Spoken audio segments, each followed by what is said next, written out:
So I got 2 years of fellowship. That's what it was. It was a military fellowship. We were teaching Stan Gall one time. I don't know if you know Stan Gall. He was vice president of the college, chairman at Louisville. He one time got called into the boss because he decided to do a C-section one night when he was covering, and the resident reported him because we weren't even supposed to make the incisions. We could teach them, but we weren't going to. This was all an education. I was there for obstetrical forces with vaginal surgery. We put the original birth control pills in. Dick Dickey, that Dickey book that most of you have read, that was done there. And Dick Dickey and Clyde Dorr did that with us. And we did the first laparoscopy we did in 67. And 69 was the first book on laparoscopy. So we were very early in that. So we did the first laparoscopy in the military, a lot of things like that. So it was like a fellowship. It was just a wonderful deal. The guy says, "You better get your ass out of here." And I went down to Side Street. I had a convertible, and I was military uniform, major. But they turned over 150 cars that day, lit them up. And so we did. I went to see these guys, and I said I needed a couple of weeks, and I went to Dallas, and we loved Dallas, and that was it. And when I came, Dr. Pritchard made me chief of vaginal surgery because nobody else was doing much vaginal surgery. It wasn't. He didn't know. He had knowledge of my skills, but this is a story. The first day I get there, he welcomes me and everything, and I go in the OR and I said, "Let's do this case vaginally." They said, "Oh, she's not approved. You can't do that. You can't do that." Okay. So I go in there and I make a fan and still incision, and I'm using the Bovie, and he comes in and he goes, "What's that?" He just stormed out of the OR. And then I had developed some vaginal surgery instruments, and I won a prize for a vaginal tubal movie. And these are the instruments. There's a long-weighted speculum, some bayonet-shaped retractors, like the Bryskis, and these are to grab the right and left tube and everything. And so I developed these instruments, and then this guy comes to Dallas, and Norman Gant calls me, and Norman and says, "You got to come over. You're chief of vaginal surgery, and this guy's coming, and none of us. We need somebody who's going to talk to him and everything." And so, and David gave a lecture, dinner, then another lecture. I mean, it was like 3 hours of lecture, and he did a tremendous job. And I had never met this gentleman before, and previous winner of the prize here, this was we had a vaginal surgeon limited to 35 in the world. And this is Joe Pratt. I'm sorry, and Joe was the president when I was finally in. And Joe's lecture as president was on the bifid penis and the sloth. So he gave a quite interesting lecture. But I had to present McCall colonoplasty. And then this guy, this is Cullen, and we created the Society of Gynecologic Surgeons, and we took in 50 more people, and some of these people are here, and basically it enlarged the society because we thought we had a lot of knowledge. We wanted to disseminate knowledge. And Cullen comes to me and he said, "Paul Edmonds and I happened to be in the service together, and Paul took me through it, and we did and in his office, and we did a video. They won a video prize for this, Cullen and Paul, and then we did 3 cases, and I drove back to Dallas, and then trying to do it vaginally was another feat, and it was took a while to get comfortable with that, and I didn't dissect that like some of the people like Terry Grody would put his finger in and make a big defect and then close it. So. And then, for some unknown reason, they came to me at ABC, and they asked me to be the TV doc in Dallas.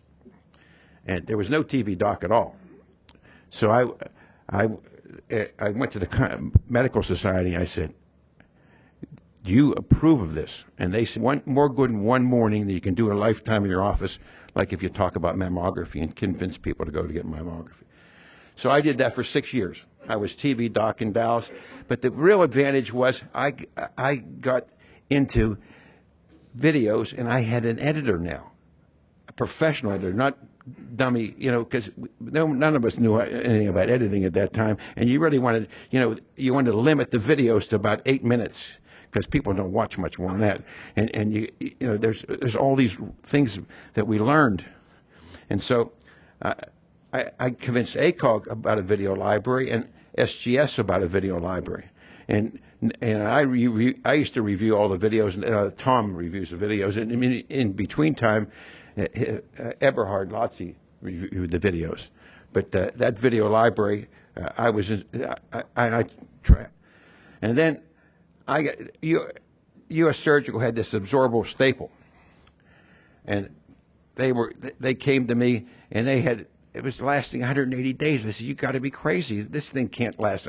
It's got to be gone in 4 to 6 weeks." So they flew me up to Norwalk, and I redesigned the thing with them, and I said the applier needs to be changed. So we did the reticulator. I don't know if any of you ever saw those instruments, and the absorbable staple worked for a while, but we got in.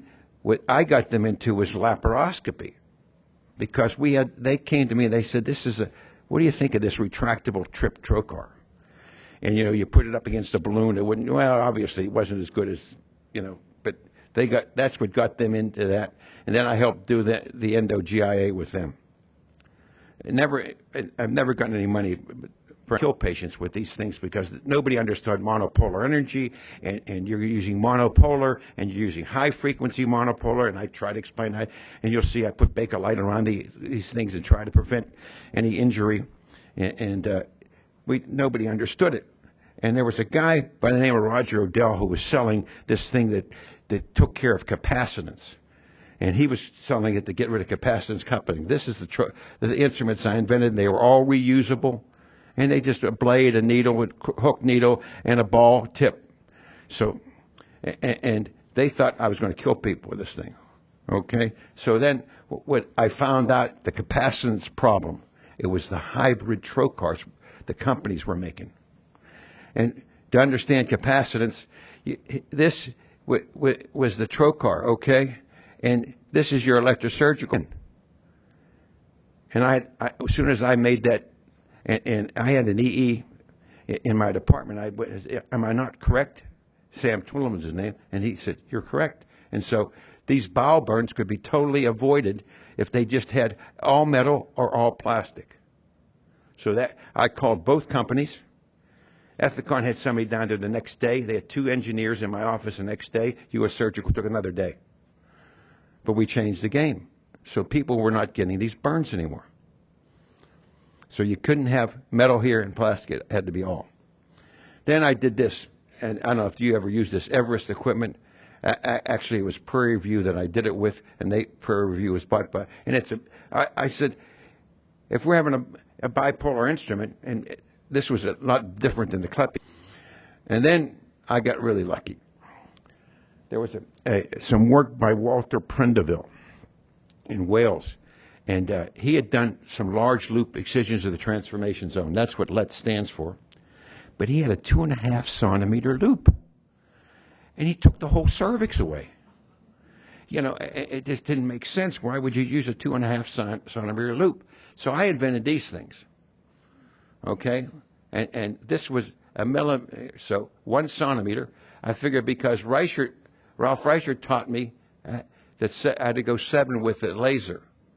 So I figured to give it a little room, we go 1 centimeter. So I invent those, and I take them, and Ralph comes out with an article in Contemporary OB-GYN. I sent him these. I said, "These are what I've done. It's very similar." He said, when it was happening, Reichert, Ralph, and Gail Anderson, and a couple, and Alex Ferenczi, Tom White, bought Cooper, and they were Cooper, see, and they were selling these things, but they couldn't get them to the docs until October because they didn't have the 510K. See, we had a 510K. Our instrument, I had used the instrument for laparoscopy, so certainly it's safe to use on patients. So we could sell them immediately, and they didn't have the 510K yet, and they were showing the instruments. So that people went to this and bought these immediately. And Ralph didn't talk to me for several years. Then this is another fortunate thing, ThermoChoice. And I was doing some work with Origin,